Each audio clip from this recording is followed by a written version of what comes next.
Hello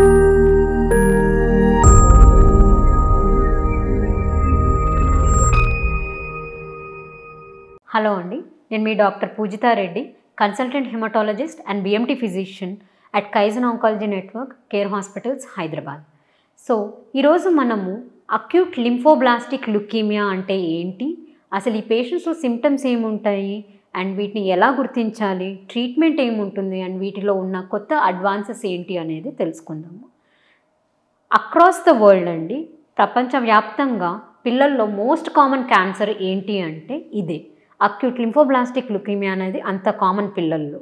and పెద్దల్లో కూడా ఇది వస్తుందండి, కానీ ఇన్సిడెన్స్ శాతం అనేది పిల్లల్లో పోలిస్తే కొంచెం తక్కువ అవుతుంది.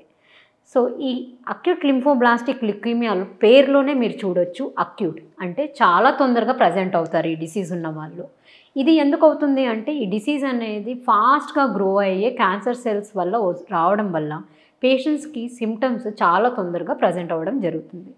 ఇకపోతే సిమ్టమ్స్ ఏముంటాయంటే పేషెంట్స్కి బోన్ మ్యారోలో క్యాన్సర్ సెల్స్ పెరగడం వల్ల హీమోగ్లోబిన్ తగ్గొచ్చు, ప్లేట్లెట్స్ తగ్గొచ్చు అండ్ డబ్ల్యూబీసీ కౌంట్ చాలా పెరగొచ్చు అనమాట. సో దీనివల్ల పేషెంట్స్కి బోన్ పెయిన్స్ అనేది రావచ్చు, వీక్నెస్ రావచ్చు హీమోగ్లోబిన్ తగ్గడం వల్ల, ప్లేట్లెట్స్ తగ్గడం వల్ల బ్లీడింగ్ సిమ్టమ్స్ రావచ్చు.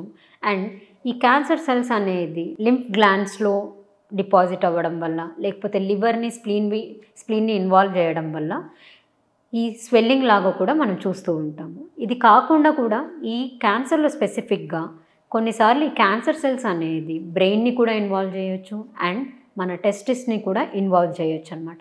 దానివల్ల కూడా పేషెంట్స్కి అక్కడ లోకల్ రీజన్లో స్వెల్లింగ్స్ కానీ, లేకపోతే బ్రెయిన్ ఇన్వాల్వ్మెంట్ ఉన్నప్పుడు, ఏదన్నా నర్వ్ ఇన్వాల్వ్మెంట్ ఉన్నప్పుడు వాటికి తగిన సిమ్టమ్స్ కానీ చూస్తూ ఉంటాము. ఇంకా మిగతా సిమ్టమ్స్ ఏముంటాయి పేషెంట్స్లో అంటే, ఎప్పుడైతే ఈ క్యాన్సర్ పెరుగుతుందో పేషెంట్స్లో ఆకలి అనేది తగ్గిపోతుంది. ఇది కాకుండా విపరీతమైన జ్వరాలు రావడము, వెయిట్ లాస్ అవ్వడము, ఇంకా చెమటలు రావడం, ఇవన్నీ చూస్తూ ఉంటాము. వీటిని సైన్స్ భాషలో మేము బీ సిమ్టమ్స్ అని అంటాం అన్నమాట. సో అవే అండి సిమ్టమ్స్ ఈ పేషెంట్స్లో మనం మోస్ట్ కామన్గా చూసేది. ఇకపోతే వీటిని ఎలా గుర్తించాలి? సో మోస్ట్ కామన్ అండి పేషెంట్స్కి ఏవైతే సిమ్టమ్స్ ఉంటాయో ఒక సిబిసి టెస్ట్ చేసినా కూడా మనకు అబ్నార్మాలిటీ అనేది సస్పెక్ట్ చేయొచ్చు. సిబిసి అంటే ఏంటి? Complete blood count. సో ఎక్కడైనా చుట్టుపక్కల మీకు ల్యాబ్స్ ఉంటాయి, ఈవెన్ ఒక సింగిల్ సిబిసి చేయిస్తే అందులో డబ్ల్యూబీసీ కౌంట్ అనేది విపరీతంగా పెరిగి దాంతోపాటు ప్లేట్లెట్స్ కౌంట్స్ అనేది తగ్గినప్పుడు డెఫినెటివ్గా ఒక ఆంకాలజిస్ట్, పర్టికులర్లీ హిమటో ఆంకాలజిస్ట్ దగ్గరికి వెళ్ళి మీరు చూయించుకుంటే ఈ డిసీజ్ని అనేది మనం ఐడెంటిఫై చేయొచ్చు. ఇప్పుడు ఐడెంటిఫై చేయడానికి ఇంకా కొన్ని స్పెషల్ టెస్టులు ఉన్నాయండి, లైక్ బోన్ మ్యారో ఎగ్జామినేషన్ అనేసి. ఇంకా ఈ డిసీజ్ని రిస్క్ స్ట్రాటిఫై చేయడానికి కొన్ని మాలిక్యులర్ టెస్టులు అనేది ఖచ్చితంగా చేయాల్సి ఉంటుంది. ఈ molecular classification and disease confirmation అయిన తర్వాత పేషెంట్కి కీమోథెరపీ అనేది ఇవ్వాలి. సో ట్రీట్మెంట్ వచ్చేసి అండి కీమోథెరపీ ఉంటుంది. మల్టిపుల్ ప్రోటోకాల్స్ ఉన్నాయి, but all the protocols will follow same principle. ఇక్కడ వచ్చేసి మనం డిఫరెంట్ కాంబినేషన్ ఆఫ్ డ్రగ్స్ని పేషెంట్కి ఇవ్వడం జరుగుతూ ఉంటుంది.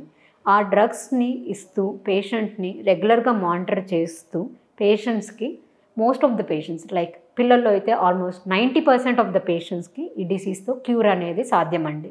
సో 90% క్యూర్ రేట్ ఉన్నప్పుడు ఎర్లీగా డయాగ్నోసిస్ చేస్తే మనం పేషెంట్కి టైమ్లీ ట్రీట్మెంట్ ఇస్తే కాంప్లికేషన్స్ని ప్రివెంట్ చేస్తూ లైఫ్ లాంగ్ సర్వైవల్ అనేది ఇవ్వచ్చు అనమాట.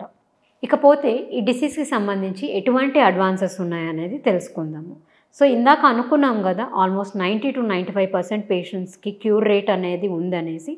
మిగిలిన patients like 10 to 15% of the పేషెంట్స్లో ఎవరికైతే మనకి డ్రగ్తో సరిగ్గా రెస్పాండ్ అవ్వరో న్యూయర్ అడ్వాన్సెస్ ఉన్నాయండి.